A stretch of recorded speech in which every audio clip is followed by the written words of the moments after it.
Vamos a cambiar un poquito el tema, vamos a dejar de lado la parte de la familia de Dios y vamos a meternos a un evangelio, al evangelio de Marcos. Vamos a empezar con Marcos capítulo 1, versículo 1 al 8. Y ahí vamos a estar hablando un poquito de lo que está pasando. ¿Sí? Este texto nos va a hablar a nosotros de preparar el camino al Señor. Y comienza diciendo estas palabras de esa forma, como si fuese una orden: preparad, ¿no? Preparad el camino del Señor. Y dice Marcos capítulo 1, versículo 1, principio del evangelio de Jesucristo, Hijo de Dios. ¿Qué nos está diciendo este texto de entrada, de inicio, de la forma en la cual se está transmitiendo? El evangelista de esta obra, del Evangelio de Marcos, comienza diciéndonos un par de verdades. Lo primero es que todo lo que va a hablar este evangelio es un mensaje sobre una persona. Ahora, esta persona no es cualquier persona, sino que dice Jesús. Y cuando decimos el nombre de Jesús, lo que se traduce como Dios o Jehová salva o Yahvé está salvando. Entonces, una de las primeras cosas que nos va a decir es que Jesús, la historia que vamos a recibir es de Jesús, aquel que viene a salvar. Y luego se nos dice a nosotros que este Jesús también es el Cristo, ahí mismo, Jesucristo. Y nos está diciendo a nosotros que esta historia también es de aquel que fue ungido por Dios. Todas las personas que eran ungidas por Dios en un tiempo eran los escogidos, los Mesías, ¿no? Tenemos de esto a David, por ejemplo. Cuando David es escogido para ser rey, es ungido por Dios a través del profeta Samuel con aceite en su cabeza para la misión que va a llevar a cabo de ser rey de Israel. Y de esta misma forma Dios va ungiendo a cada uno de sus escogidos. Entonces lo que nos está transmitiendo este mensaje al inicio de lo que vamos a hablar es el que viene, del que voy a hablar en este momento, dice el evangelista, es Dios que salva. Es un nombre que lleva el nombre de Dios, eso quiere decir Dios salva. Y este ha sido ungido o escogido por Dios para traer su mensaje. Y termina diciendo Hijo de Dios, dándonos la confirmación de quién se trata. No es cualquier Jesús. Entonces, ¿qué va a pasar más adelante? Él nos está diciendo, este va a ser el evangelio el mensaje de Él. Pero necesitamos hacer algo nosotros en esta tierra, y es preparar el camino. Es imposible que aquel Hijo de Dios, que aquel que viene con poder, que aquel que viene como un rey ungido, escogido por Dios para reinar, venga en un camino que no está preparado para recibirlo. ¿Sí? Porque no sé si ustedes saben esto, ¿no? Pero en la época, con esto voy a empezar preparando el camino del Señor. En la época de los reyes, siempre iba un heraldo adelante del rey, un mensajero. Ese mensajero llegaba primero a las ciudades. Y el trabajo de él era de anunciar que el rey estaba viniendo. El rey viene, el rey se acerca. Preparen la fiesta, preparen la pompa, preparen todas las cosas que hay. ¿Sí? Preparen la bienvenida del rey. Ese es el trabajo de él. Para que cuando el rey llegara, encontrara todo preparado para él. Entonces, en este pasaje se nos va a decir a nosotros que el mensaje va a ser del Hijo de Dios, pero que vamos a preparar el camino para él. ¿Cómo se preparó el camino? ¿Cómo se preparó el camino del Señor? Perdón, la letra, ¿sí se ve? Okay. Marcos capítulo 1, versículo 2 al 3 va a decir lo siguiente. Como está escrito en el profeta Isaías, he aquí, yo envío mi mensajero delante de tu faz, el cual preparará tu camino. Voz del que clama en el desierto, preparad el camino del Señor, haced derechas sus sendas. Como era el pueblo de Israel en esa época. Y para esto sirve un poquito la clase de la mañana que hemos estado recibiendo estas semanas. Esa cosmovisión que tenía, esa forma de ver el mundo, donde hablaban de los antiguos reyes que habían venido a conquistar y habían destruido todo Jerusalén, y todo el miedo que tenían hacia las cosas nuevas. ¿Sí? Incluso nos habla en el libro de Hechos que habían unos cuantos que se levantaron diciendo que eran algo, cuando estaban hablando sobre Juan y el otro discípulo.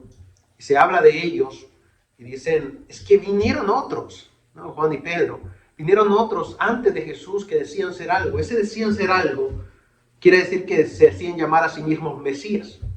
Y dice Gamaliel en Hechos, Pero cuando murieron, todos sus discípulos perecieron y se dispersaron y nunca hubo nada más. Dejemos saber hasta dónde llegan estos discípulos de Jesús y hasta dónde hemos llegado hasta el día de hoy, ¿no? Pero la idea era esa, había mucha gente que se decía hacer algo. Entonces, ¿cómo estaba el camino del Señor antes de que el Señor viniera? Era un camino un poco enredado. No sé si alguna vez ha visto cómo construyen las carreteras, cómo hacen eso, ¿no? Aquí han estado arreglando un montón de carreteras aquí en Oklahoma.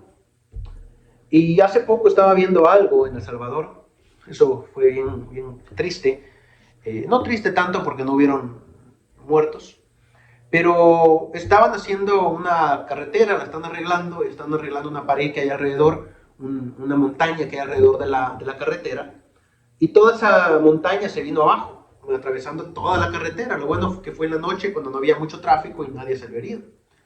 Pero siempre van a haber percances cuando se trata de hacer un camino. Pero en este pasaje se está anunciando que va a venir alguien a preparar el camino para que el rey venga a esta tierra. ¿Sí? Y nosotros vamos a esperar a ese rey. Pero ese camino tiene que ir, dice al final del texto, enderezad sus sendas. No puede ser un camino empedrado para el rey. No puede ser un camino con tanto desastre. Ahora, ¿qué es lo que pasa hoy en día? Porque en la época de Jesús tenemos muchos problemas. Tenemos a los fariseos discutiendo con Jesús, tenemos a los saduceos discutiendo muchas veces con Jesús, tenemos a las autoridades romanas haciendo de mucho daño para el pueblo judío e impidiendo que ellos puedan ver más allá de cómo va a ser ese Mesías, ese rey que viene. ¿Cómo es el mundo religioso de hoy en día? Más o menos similar. Tenemos que enderezar el camino del Señor, porque ¿cómo está el mensaje actual? Yo lo mencionaba hace unos días, hace unas semanas. Mientras más chistes se cuenten, mejor, ¿no? Más espiritual iglesia. Mientras más fiesta haya, más espiritual iglesia. Y la verdad es que no. Hay que enderezar el camino, hay que volver a las cosas que son valiosas dentro del mensaje. Los judíos trataban de hacer esto, pero les costaba. Y por eso es que fue necesario enviar a alguien delante de él. Ahora, en la actualidad, nosotros como cristianos tenemos el deber de presentar o preparar el camino del Señor para que la gente pueda escuchar el mensaje. ¿Sí? Esa es nuestra tarea hoy en día. Preparar el mensaje, arar la tierra. Arar la tierra. Pero ¿cuál es la visión que se tiene del cristiano? Es que el cristiano es peor, ¿no? Es malo, es esto, es aquello. Para ser como él, mejor no voy a la iglesia. Para hacer lo que él hace, mejor no voy a la iglesia. Para hablar como él habla, mejor no voy a su iglesia. ¿No? ¿Por qué? Porque se ha dejado de preparar el camino del Señor.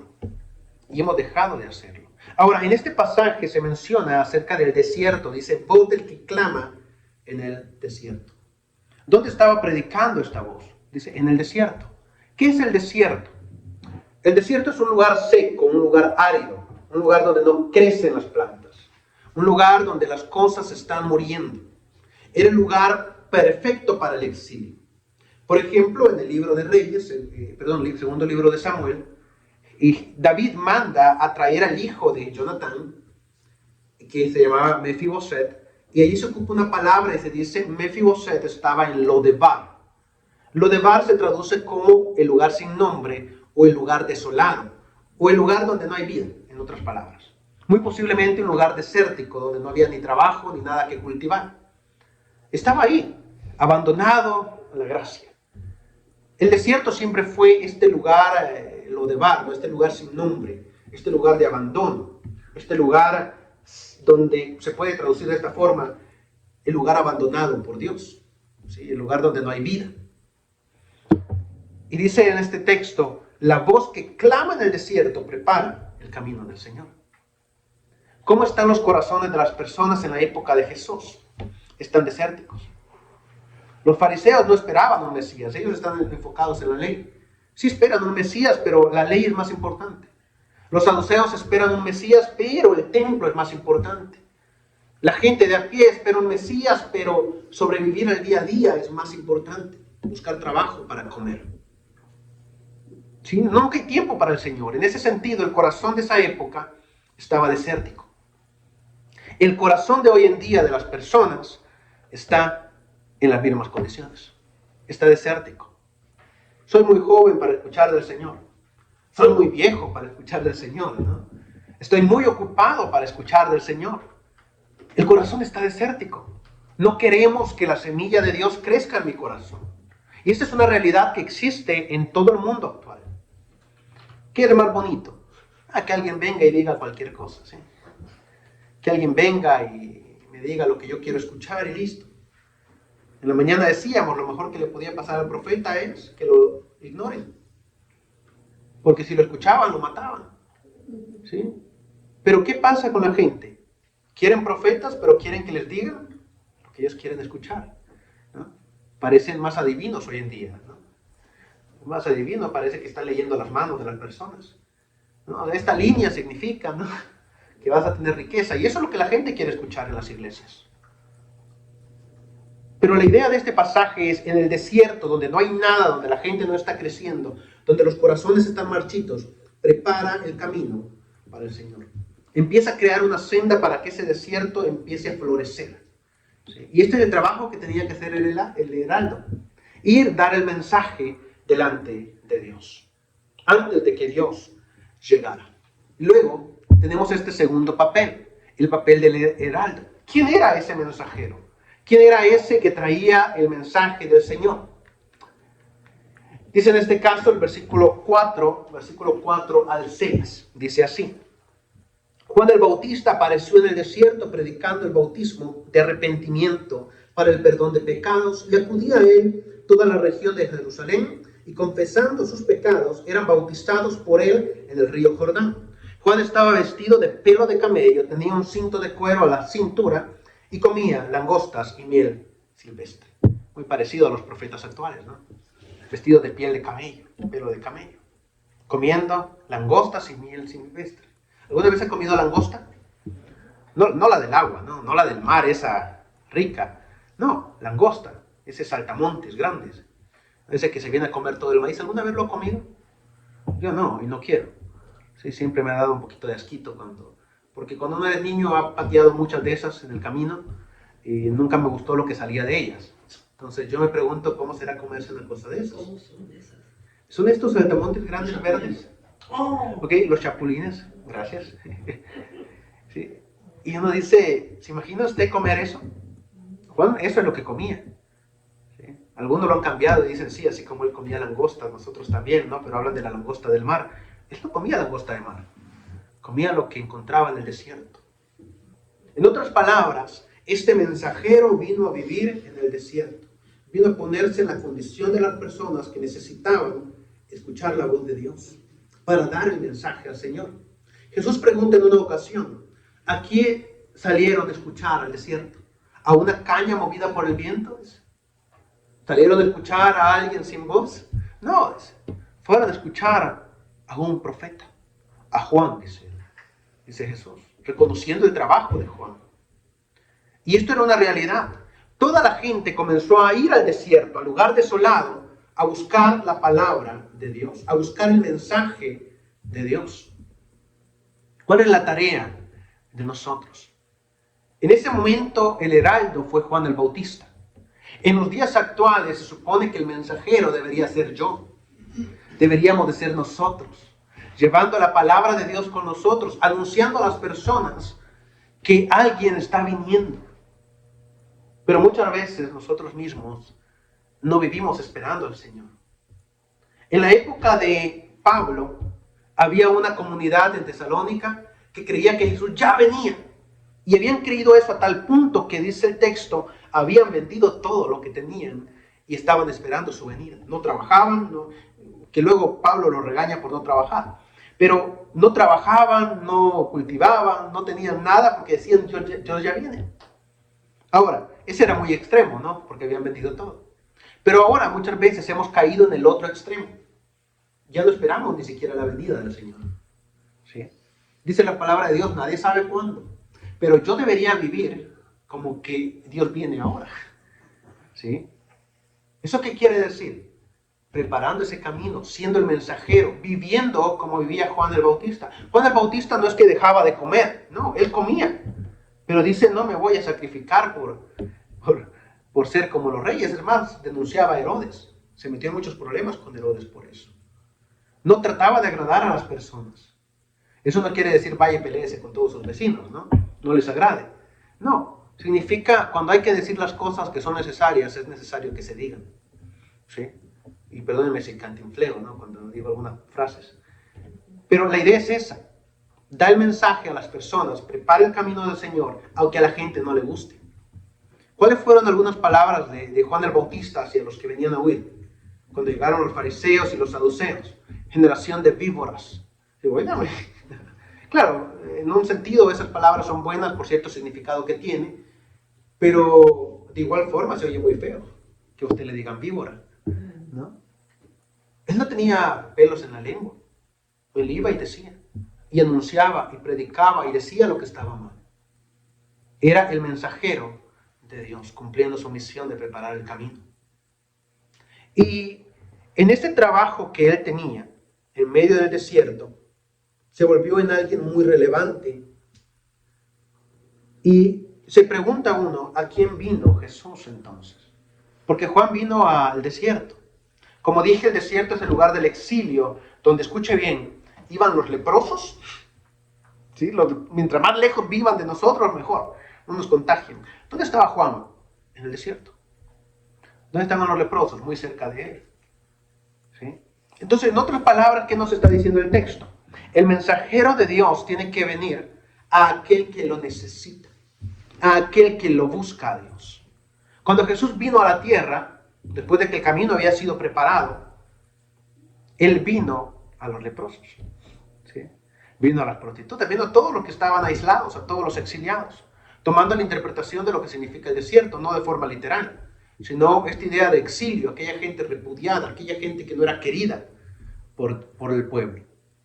Prostitutas, dice, leprosos, publicanos, gentiles, a todos los que estaban afuera del pueblo de Jerusalén, pueblo de los judíos.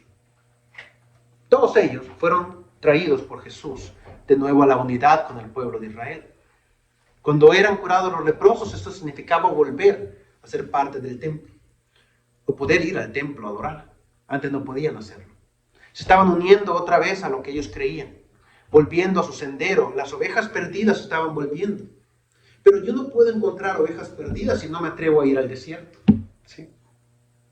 ¿Sí?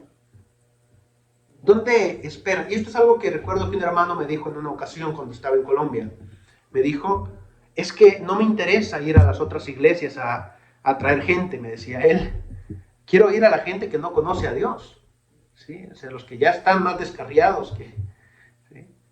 Claro, mucha gente que venía de otras iglesias llegaba a su congregación. Pero la idea de él siempre era, hay que ir a los que están allá. Y ahí tenía usted al hermano dando charlas de drogadicción a muchas personas con problemas de drogadicción. Me decía, hay que ir a esos que están perdidos.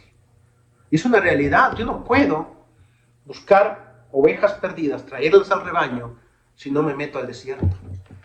Ahí andaba Juan predicando y dice, y las ovejas venían a él. Toda la gente se le juntaba a escucharlo. Pero hay algo que tiene que ver con la apariencia de Juan, su vestimenta, su alimentación, que nos demuestra a nosotros cómo él estaba en comunión con lo que la gente también vivía. ¿Sí? Juan no llegó a sentarse en un palacio y a comer bien. Él llegó a comer lo que encontraba. Miel silvestre, ¿sabe dónde sale la miel silvestre? De las abejas, ¿no? De la primera abeja que usted encuentra, el primer panal que se le ponga enfrente. ¿Cuántas picaduras posiblemente tenía Juan en el cuerpo? No sabemos.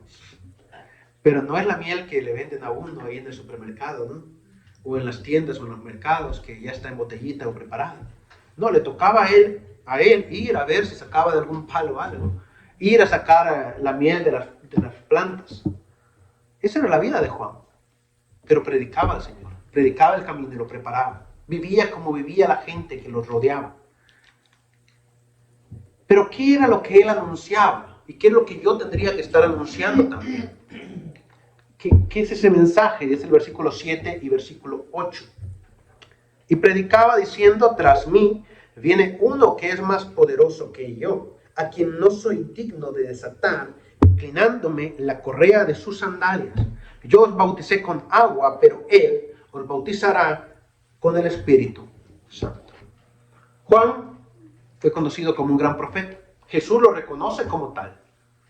Pero ante todo eso, él siempre tuvo clara una cosa que muchas veces no se tiene clara hoy en día. Y es cuál es mi papel como mensajero de Dios. ¿Cuál es mi papel como cristiano en este mundo? ¿Sí? ¿Dónde es que hay más crítica muchas veces? No es en los programas de chismes, ¿no? No es en la televisión donde usted pone y ve cómo critican a un famoso, no. El lugar donde muchas veces hay más críticas son las iglesias, ¿sí? Donde el hermano, ¿no? Que el hermano ve la camisa que trajo, ¿no? Y empezamos, ¿no? Un familiar mío, esposo de una tía, predicador también, decía que cuando él iba a la iglesia se bautizó, pero después le dio pena ir a la iglesia porque decía que lo iban a criticar porque no tenía ninguna camisa formal. Todas mis camisas, dice, tenían unos grandes letreros acá enfrente de música, de cantantes. Yo no quería ir un domingo hacia la iglesia. Me sentía mal, dice él. Y dice que un hermano lo visitó un día y le dije, ¿por qué no estás yendo a la iglesia? No, hermano, es que me da pena ir vestido así. Dice que el hermano le dijo, vamos a comprar una camisa, vamos. Lo agarró, se lo llevó, le compró una camisa. Dice, pero le seguía dando pena. Dice, es que no, hermano, es que, ¿cómo ver a la iglesia así? Calzonetado, con una camisa formal, unos tenis cualquiera. Vamos. Le compró pantalón, le compró zapatos y dice que ya iba a ir el domingo para la iglesia. Dijo, y yo te paso a recoger, ¿no? ¿Por qué? La gente tiene miedo muchas veces de las iglesias. ¿Por qué? Porque cualquier cosa que se hace mal se critica. Cualquier cosa que se hace mal. Pero en este texto, Juan el Bautista tuvo claro siempre su papel. No era un juez, era un mensajero. Y él venía y anunciaba y dice, después de mí viene alguien que tiene mucho poder. Y a él van a tener que ir a seguir. A él van a tener que escuchar. Yo los estoy bautizando para arrepentimiento y en agua, pero él les va a dar el Espíritu Santo. Eso hablaba del poder que venía después. Y él tuvo claro siempre este papel.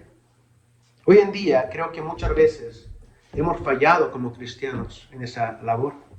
Y lo digo en general, en el mundo religioso. Hemos caído en fallar en ese sentido porque en lugar de ser mensajeros de paz, mensajeros de salvación, en lugar de anunciar la venida de Cristo, en lugar de hacer que las personas busquen el camino que se está preparando, o más bien, en lugar de preparar bien el camino, lo hemos deformado, lo hemos torcido más. Había una historia que recuerdo, que era de 3 hermanos, donde dicen que el padre muere, estaba a punto de morir, y le da 3 consejos. Uno era, nunca preguntes lo que no te importa. El otro era, nunca andes por vereda. Y el otro era, donde quiera, haz lo que veas. No preguntes, solamente hazlo. Y dice que 2 de sus hijos se fueron muy molestos diciendo, en vez de dejarnos un pedazo de tierra, nos deja 3 consejos. Mi papá, ¿no? Se fueron. Y uno se fue y atendió las palabras. Y dice que llegó a una calle y una persona le dijo, si te vas por acá, llegas antes al reino. Y él dijo, pero mi papá me dijo que nunca anduviera por veredas. Y dice que dijo, no, me voy a ir por este camino más largo. Y comenzó a caminar por ahí y llegó al reino. Y sus hermanos, cuando llegaron a ese mismo punto, recibieron la misma indicación, si te vas por esta vereda, llegas antes al reino. Bueno, hay que cortar camino. Dice que se metieron por la vereda y en el camino los golpearon. Les robaron todo lo que llevaban y los dejaron ahí tirados en el suelo. Se despertaron todos mayugados, todos golpeados, llenos de golpes en su cuerpo. Y se preguntaron, ¿por qué nos pasó esto? Y la respuesta era muy sencilla, por no seguir un simple consejo. Y esto es lo que pasa muchas veces también en la vida espiritual. La gente ha hecho tantas veredas para llegar al cielo que a medio camino nos estamos perdiendo. ¿Por qué? Porque el camino que fue preparado poco a poco se fue modificando. Y hemos llegado a alterarlo de tal forma que ahora cualquier vereda nos puede llevar a la salvación. Si no, vea el mundo religioso. Y perdónenme que hable de eso. Compre una estaca, ¿no?, de la cruz de Cristo para que tenga buena suerte. Dice. ¿Y cómo sé que de la cruz de Cristo es estaca? No, compre una botellita del agua del río Jordán. ¿Cómo sé que viene del río Jordán, no? La gente lo que hace es ir, llenarla en el agua de la casa y después venderla como agua del río Jordán. Pero la gente le está comprando porque nos están facilitando el camino, están haciendo veredas, pero nadie está siguiendo, nadie ha seguido cuidando el camino verdadero hacia Dios.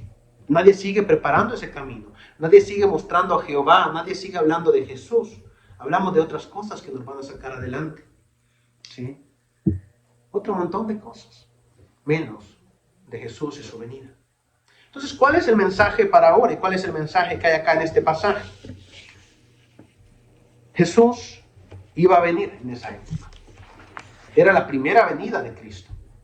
¿Sí? Él viene al mundo, después viene uno que trae más poder y va a traer el Espíritu Santo, dice Juan el Bautista. ¿Cuál es el mensaje para hoy en día? Hay una segunda venida. Hay una segunda venida. Y yo estoy esperando esa segunda venida. La pregunta es, ¿estoy preparando el camino para que otros también esperen esa segunda venida? ¿Estoy haciendo todo lo de mi parte para que esas personas puedan estar listas a tomar ese camino y buscar a Jesús? ¿O he tenido miedo de seguir cuidando ese camino y seguirlo preparando, arando? En esa época era bien curioso porque, bueno, y todavía hay lugares que son así. Para preparar el camino, para preparar un sendero, se ocupaban bueyes, ¿no? Ahí iban los bueyes arando un poquito la tierra, cortando un poco el monte del camino. Después se ponían empedrados. Bueno, cuando empezaron a poner empedrados, todo se facilitó y dejaron de ser bueyes, pero durante mucho tiempo con los bueyes limpiaban las calles. Era un trabajo duro. A eso se refiere el texto. Prepara el camino del Señor. El Señor viene, prepáralo. El Señor viene, espéralo. Pero sé ejemplo en este mundo para dar el mensaje a este mundo.